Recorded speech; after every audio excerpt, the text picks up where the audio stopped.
नमस्कार प्यारे मित्रों। हम लोग पिछले वीडियो में यानी पिछले लेक्चर में हम लोग बात कर लिए थे आर्टिकल 161 के बारे में, यानी अनुच्छेद 161 के बारे में चर्चा किए थे कि राज्यपाल की जो क्षमादान की शक्ति है वो कैसी होती है, कैसे कैसे वो क्या कर सकते हैं, मृत्युदंड को क्या वो क्षमा कर सकते हैं कि नहीं कर सकते हैं।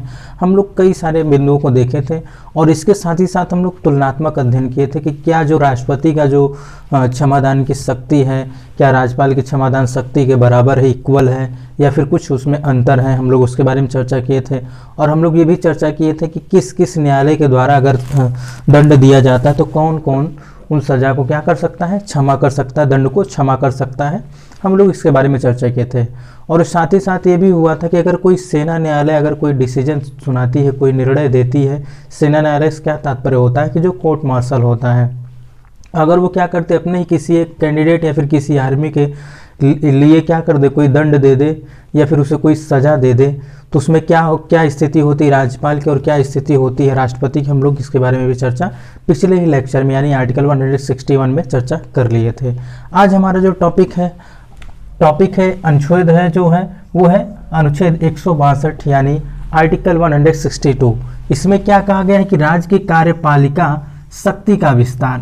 देखने में बहुत ही छोटा लग रहा है, लेकिन अभी जब हम लोग इसके बारे में थोड़ा डिटेल समझेंगे तो आपको इसका रियलिटी बातें समझ में आएगी, क्या इसमें है, क्या ये आर्टिकल क्या कहना चाह रहा है।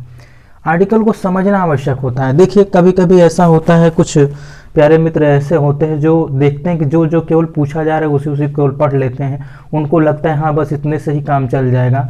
आप जब हर एक अनुच्छेद को थोड़ा डिटेल में जाते हुए जाएंगे, पढ़ते हुए चलेंगे, तो आपको एस्से लिखने में भी बड़ा फ़ायदा होगा और इसके साथ ही साथ अगर आप मेंस लिख रहे हो उसमें फ़ायदा होगा। अगर आपको कोई टिप्पणी किसी टॉपिक पे करना हुआ तो आप क्या कर सकते हैं, इस अनुच्छेद को क्या कर सकते हैं, वहाँ पे कोट कर सकते हैं। ठीक, ये फ़ायदा होता है। अब हम लोग जो आज बात करने जा रहे हैं कि क्या होगा कि अगर राज्य की कार्यपालिका शक्ति क्या जहाँ तक विस्तार होगा यानी वहीं तक ही उसकी क्या होगा, कहाँ तक होगा, जहाँ तक विधानमंडल यानी राज्य विधानमंडल के कानून क्या होंगे, प्रभावी होंगे। अब हम लोग बात करते हैं ये विधानमंडल होता क्या है। सिंपल हम लोग ज़्यादा डिटेल में नहीं जाएंगे कि यानी कि ये जो कानून बनाता है तो ये किस सूची के विषय पर कानून बनाता है और वो विषय किस स्तर के होते हैं यानी किस महत्व के होते हैं, हम लोग इसके बारे में चर्चा कर लेते हैं। अभी आप लोग जानते होंगे, सबसे पहले आपको पहले ले चलते हैं हम लोग विधायिका के बारे में हम लोग पहले बात करते हैं। विधायिका क्या होती है, यानी वो क्या करेगी, कानून बनाएगी। क्या बनाएगी, कानून बनाएगी। ठीक, तो विधायिका दो प्रकार की होती है, एक केंद्र के लिए होगी, ठीक, हम लोग केंद्र के बारे में बात अभी नहीं करेंगे, क्यों, और एक हो जाएगी राज्यों की। तो राज्यों की जो विधायिका होती उसी का नाम क्या हो जाता है, राज्य विधान मंडल। क्या हो जाता है, राज्य विधान मंडल। इसका नाम क्या हो जाएगा, राज्य विधान मंडल होगा और हर एक राज्यों का अलग अलग राज्य विधान मंडल होगा।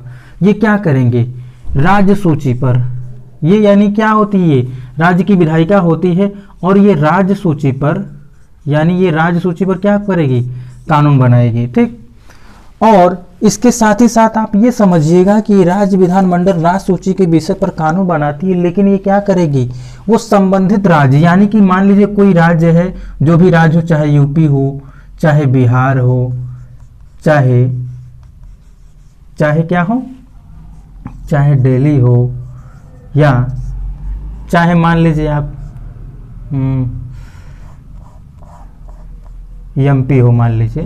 ठीक, कोई भी अगर एक स्टेट है, ठीक, इसका जो राज्य विधानमंडल होगा वो राज्य विधानमंडल के जो कानून होंगे सिर्फ और सिर्फ इसी राज्य तक ही सीमित रहेंगे। ऐसा नहीं कि वो इसका कानून यहाँ तक प्रभावी होगा। क्या कभी आपने ऐसा सुना है, मान लीजिए आप ऐसे ही माइंड में थोड़ा सा इमेजिन करिए कि क्या आप कभी ऐसा सुने हैं कि अगर एमपी सरकार ने कोई कानून लाया है अपने क्षेत्र के या फिर अपने राज्य के कैंडिडेटों के लिए कि वो आरक्षण देना चाहती है, 50% आरक्षण देना चाहती है। क्या देना चाहती है, 50% आरक्षण देना चाहती है, रिजर्वेशन देना चाहती है। और अगर वो रिजर्वेशन देना चाहती है तो क्या ये सारे राज्यों पे क्या हो जाएगी, कानून प्रभावी होगा? आप खुद से सोचिए, क्या ये पॉसिबल है? नहीं ना।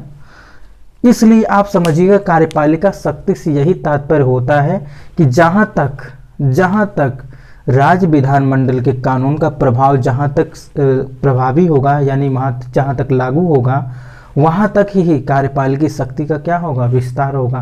कार्यपालिकी शक्ति के अंतर्गत कौन कौन आ जाएंगे, आप लोग इसके बारे में भी आपके मन में जरूर आ रहा होगा प्रश्न, और आना भी चाहिए। उसके बारे में आइए हम लोग थोड़ा सा और डिटेल कर लेते हैं क्या है। यानी राज्य की कार्यपालिका के अंतर्गत कौन कौन आएंगे। सबसे पहले राज्यपाल आ जाएंगे। कौन आ जाएंगे, राज्यपाल आ जाएंगे। फिर मुख्यमंत्री आ जाएंगे। आप लोग जानते होंगे मुख्यमंत्री के साथ साथ क्या हो जाएगी, एक राज्य की मंत्री परिषद होगी। ठीक, इस बात को आप ध्यान दीजिएगा, केवल मंत्री परिषद मत कहा करिए, हम लोग आगे चलकर देखेंगे कि मंत्री परिषद क्या होता है।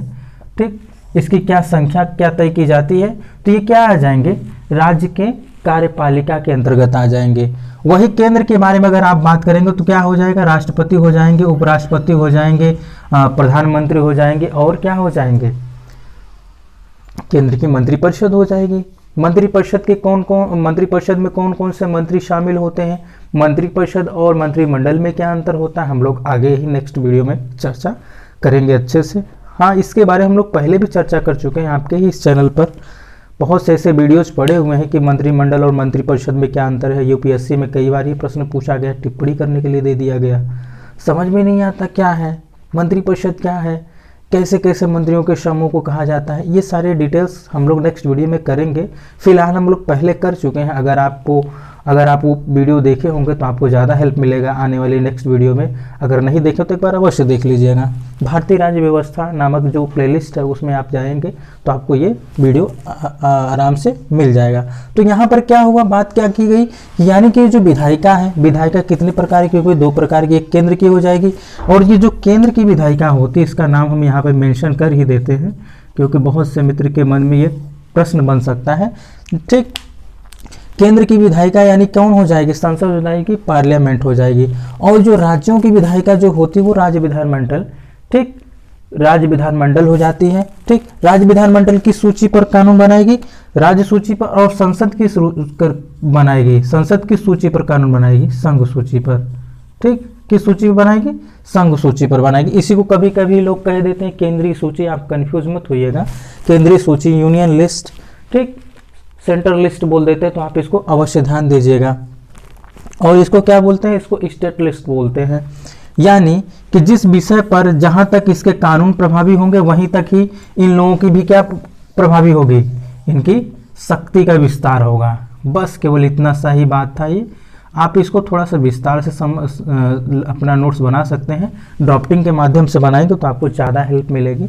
हाँ, अगर आप उसका रिवीजन बार बार करते रहेंगे तो ठीक है, अन्यथा नहीं तो बाद में जब आप इसका रिवीजन करते हैं तो आप कुछ पॉइंट छूट जाते हैं। इसलिए जो भी चीज़ें मैंने बताई हैं उसको आप थोड़ा थोड़ा करके ही अपने ही कोड भाषा में क्या करिए, उसको नोट कर लीजिए। और जब भी रिवीजन करिए, अगर आपको कोई डाउट आता है तो ये एक बार फिर आप ये लेक्चर यानी ये वीडियो फिर से देखिए। उसके बाद अगर आपको भी कोई डाउट रह जाता है तो आप कमेंट बॉक्स में कमेंट अवश्य करिए। ठीक, तो हम लोग उसका आपके उस डाउट के बारे में हम लोग नेक्स्ट आने वाली वीडियो में चर्चा कर लेंगे। फिलहाल हम लोग आज इतना ही बात करते हैं आर्टिकल 162 के बारे में। आगे हम लोग बात करेंगे जो राज्य मंत्रिपरिषद होते हैं, मुख्यमंत्री होते हैं, इनकी कैसे नियुक्ति होगी, किसके द्वारा होगी, क्या स्थिति होती है, और मंत्रिपरिषद की संख्या कौन निर्धारित करता है, कैसे कैसे होते हैं, किसके द्वारा शपथ लेते हैं। हम लोग इस सब के बारे में आगे डिटेल्स चल कर करेंगे। और इसके साथ ही साथ हम लोग देखेंगे कि मंत्रिपरिषद किसे कहते हैं। मंत्रिपरिषद हालांकि आप लोगों में से बहुत से मित्र जानते होंगे, लेकिन हम लोग उसको और डिटेल से समझेंगे। ठीक, और डिटेल से समझेंगे ताकि आप खुद से आप ऐसा समझिए कि आप खुद से उस टॉपिक पर कुछ शब्द लिख सकें, तभी जाके फ़ायदा होगा। तो मित्रों, आज के लिए बस इतना ही, मिलते हैं हम लोग नेक्स्ट वीडियो में, तब तक के लिए नमस्कार।